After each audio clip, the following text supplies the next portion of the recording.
बिस्मिल्लाहिर्रहमानिर्रहीम। अस्सलाम वालेकुम जी। आज का जो हमारा टॉपिक है वो हम देखेंगे कि इंग्लिश ग्रामर में जो बहुत सारी मिस्टेक्स होती हैं वो किस तरह से ठीक करनी है हम लोगों ने, क्योंकि हमारे कंपटीशन के एग्जाम्स में बड़ा जो पोर्शन है वो करेक्शन से आ रहा है। जैसा कि अभी तहसीलदार, नायब तहसीलदार, सब इंस्पेक्टर के पेपर में इंग्लिश का मेजर पोर्शन है, ठीक है। तो उसमें करेक्शन से रिलेटेड काफ़ी ज़्यादा क्वेश्चंस हो सकते हैं, बल्कि होंगे। तो हम देख लेते हैं जी कि करेक्शन कौन सी चीज़ें हैं जो हमें लग रहा होता है कि जी हम नॉर्मल रूटीन में या हमें आती हैं, लेकिन वो हमें गलत आती होती हैं। तो लेक्चर स्टार्ट करने से पहले जिन दोस्तों ने अभी तक ये चैनल सब्सक्राइब नहीं किया है वो ये चैनल सब्सक्राइब कर लें और बेल आइकन साथ लाजमी प्रेस कीजिएगा, ताकि जैसे जैसे नई वीडियोस अपलोड हों तो आप लोग उससे मुस्तफ़ीद हो सकें। आइए जी देखते हैं कि हमारे आज के करेक्शन में क्या चीज़ें हैं जो हम नॉर्मल रूटीन में गलत कर रहे होते हैं जी। अगर ये सेंटेंस देखा जाए, I wish if I was a king, तो ये सेंटेंस ठीक है। ठीक है, हम अब देखें, इफ आई विश भी ठीक है, if I was a king, ये सारी चीजें, इसमें कहीं पे भी कोई करेक्शन की नीड नहीं है। लेकिन रूल्स कहते हैं कि अगर कोई ऐसी चीज हो जो एक्चुअल इन रियल हो ना, वो आपकी ख्वाहिश हो कि ये ऐसे होता, ठीक है, तो वाज नहीं यूज करना आप लोगों ने, वर यूज करना। वाज यूज नहीं करना है, वहां पे वर यूज करेंगे। तो इसका सही सेंटेंस क्या है? I wish if I were a king. I wish if I were a king. इस अब नेक्स्ट देख लेते हैं जी। असलम इज क्लेवरर देन अकरम। हमें पता है कि जी जब भी कंपैरिजन आता है, अब इसमें असलम के साथ क्या हो रहा है जी, कंपैरिजन कर रहे हैं अकरम की चालाकी का, ठीक है। तो ये सेंटेंस ठीक है, ये सेंटेंस बिल्कुल ठीक है। हाँ, अगर यहाँ पे क्लेवरर की जगह कोई ऐसा वर्ड होता जैसे आई ओ आर वर्ड होता, सुपीरियर होता, तो फिर ये देन की जगह कंपैरिजन के लिए हम टू इस्तेमाल करते, ठीक है जी। तो ये फिर ठीक होता, लेकिन अभी इसी में ये चीज ठीक है आपके पास। तो नेक्स्ट सेंटेंस देखते हैं। She is cleverer than wise. अच्छा जी, अब ऊपर वाले सेंटेंस में देखें, असलम का कंपैरिजन अकरम के साथ हुआ था। यहाँ शी कोई भी फीमेल हैं, उनका कंपैरिजन हो रहा है उनकी चालाकी और जहानत के साथ। तो ऐसी सिचुएशन जब एक ही बंदे की दो क्वालिटीज का आप कंपैरिजन करते हैं तो आप कंपैरेटिव डिग्री इस्तेमाल नहीं करेंगे, ठीक है जी। फिर क्या इस्तेमाल करेंगे? She is more clever, she is more clever than wise. इस केस में ये सेंटेंस ठीक होगा, she is more clever than wise. तो जब ऊपर वाले में असलम एक बंदा है, अकरम दूसरा था, तो उनका जहानत का कंपैरिजन था, ठीक है जी। तो वो हमने देख लिया, कंपैरेटिव डिग्री यूज करेंगे। लेकिन जब एक ही बंदे की यहाँ पे फीमेल है मोहतरमा, तो इनकी जहानत और चालाकी का आपस में कंपैरिजन है, वो ज्यादा चालाक हैं, तो क्लेवरर नहीं होगा, ये ग्रामेटिकली गलत होगा। तो मोर क्लेवर ठीक होगा, ये याद रखिएगा। फिर अक्सर मैनी और मच का इशू आता है पेपर में, तो ये भी देख लें, ठीक है जी।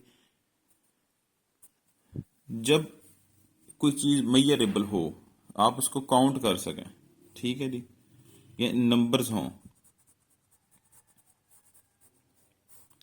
लड़के हैं, ठीक है, चेयर्स हैं, ये काउंटेबल चीजें हैं, तो इनके साथ मैनी यूज होगा। और अगर कोई चीज काउंटेबल नहीं है, जैसे जग पानी है, सॉरी, जैसे, ठीक है, आप कहते हैं कि जी पानी, तो झूठ, ठीक है, ये वो चीजें हैं जो आप गिन नहीं सकते, तो वहां पे मच यूज करेंगे, ठीक है। तो क्वांटिटी कह सकते हैं आप इसको, मच को आप किस तरह फिर डिनोट कर सकते हैं? वो चीजें जो काउंटेबल ना हो, अनकाउंटेबल चीजें यहां पे लिख सकते हैं, ठीक है जी। मैनी जब भी आएगा तो काउंटेबल चीजों के साथ आएगा, और मच जो होगा वो अनकाउंटेबल चीजों के साथ आप यूज करेंगे। नेक्स्ट है जी, little, few, a little and a few. यहाँ पे भी फ्यू जो है ये आपके पास नंबर्स के साथ आएगा, और लिटिल आपके पास अनकाउंटेबल चीजों के साथ आएगा, या वो जिनको गिन नहीं सकते, जिनको आप वजन जिनका कर सकते हैं वहां पे लिटिल आप कह सकते हैं, आ सकता है, ठीक है। लेकिन फ्यू नंबर्स के साथ ही आएगा, लिटिल अनकाउंटेबल चीजों के साथ आएगा, ये बात याद रखें। फिर नेक्स्ट है जी a little and a few. अब लिटिल और फ्यू जब आता है, और इसमें अ लिटिल और अ फ्यू में क्या डिफरेंस है वो आपको मैं क्लियर करता चलूं। सपोज के जग है, उसमें दूध पड़ा है और आपने कहा जी चाय बनाएं, तो अगर आपको ये जवाब आता है there is a little milk, there is a little milk, इसका मतलब है आ यूज हुआ है तो चाय बन जाएगी, ठीक है। उसकी यानी कि इतनी ही मिकदार है कि वो जो काम, जो टास्क आपको कहा गया वो पूरा हो जाए, ठीक है। फिर आ लिटिल आएगा, ठीक है। अगर वो काम नहीं हो सकता तो फिर अकेला लिटिल आएगा, there is little milk, it means कि चाय अब नहीं बन सकती। तो पॉजिटिव जब चीज होगी तो आ लिटिल आएगा, यानी कि वो जो टास्क है वो असाइन जो किया गया है वो अचीव हो सकता है तो आ लिटिल होगा, नहीं हो सकता तो लिटिल होगा। तो इसी तरह फ्यू और अ फ्यू का डिफरेंस है, पॉजिटिव और नेगेटिव। लिटिल और फ्यू दोनों नेगेटिव सेंस में होते हैं कि वो काम अचीव नहीं किया जा सकता, जबकि अ लिटिल और अ फ्यू ये अचीव एबल चीजें के लिए यूज करते हैं। नेक्स्ट हमारे पास ओल्डर है और एल्डर है। जब आप रिश्तों की बात करते हैं तो एल्डर यूज करेंगे रिलेशंस में, ठीक है। और जब एज की बात करते हैं, ठीक है, तो आप ओल्डर यूज करेंगे। लेकिन रिश्तेदार, जब आप भाई है आपका, ठीक है, वो आपसे बड़ा है या छोटा है तो एल्डर या यंगर यूज कर लेंगे आप। बड़ा है तो एल्डर यूज कर लेंगे, ठीक है। और अगर आपका कोई दोस्त है वो आपसे बड़ा है तो वो आप एल्डर नहीं यूज करेंगे, उसके लिए आप ओल्डर यूज करेंगे। अब नेक्स्ट देखते हैं जी एक और sentence, gold is more costly than other metals, ठीक है जी। अब यहाँ पे गोल्ड का कंपैरिजन किया जा रहा है, gold is more costly than other metals. तो हमें पता है, हम जानते हैं सुपरलेटिव डिग्री, इट मीन्स कि गोल्ड का अब गोल्ड की क्लास से बाकी जो मेटल्स हैं उसके साथ कंपैरिजन है, ठीक है। तो यूज हुआ है मोर।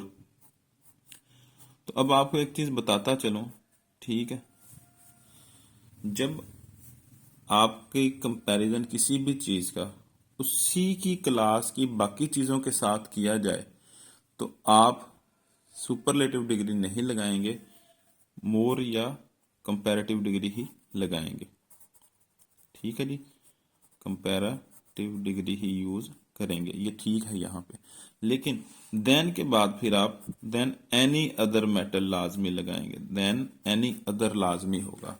अब दोबारा रूल सुन लें, जब किसी चीज का कंपैरिजन उसी की क्लास की बाकी चीजों के साथ किया जाए तो कंपैरेटिव डिग्री आती है, ठीक है जी। तो यानी कि अब इस केस में गोल्ड को बाकी तमाम मेटल्स के साथ वन बाय वन कंपेयर करेंगे तो फिर हम कहेंगे गोल्ड ज़्यादा महंगा है। तो कंपैरेटिव डिग्री यूज़ करनी है, देन यूज़ करना है और एनी अदर यूज़ करना है, ठीक है जी। अब अगर नेक्स्ट केस देखें, she is the wisest girl than any other girl. अब इसके दो तरीके हैं।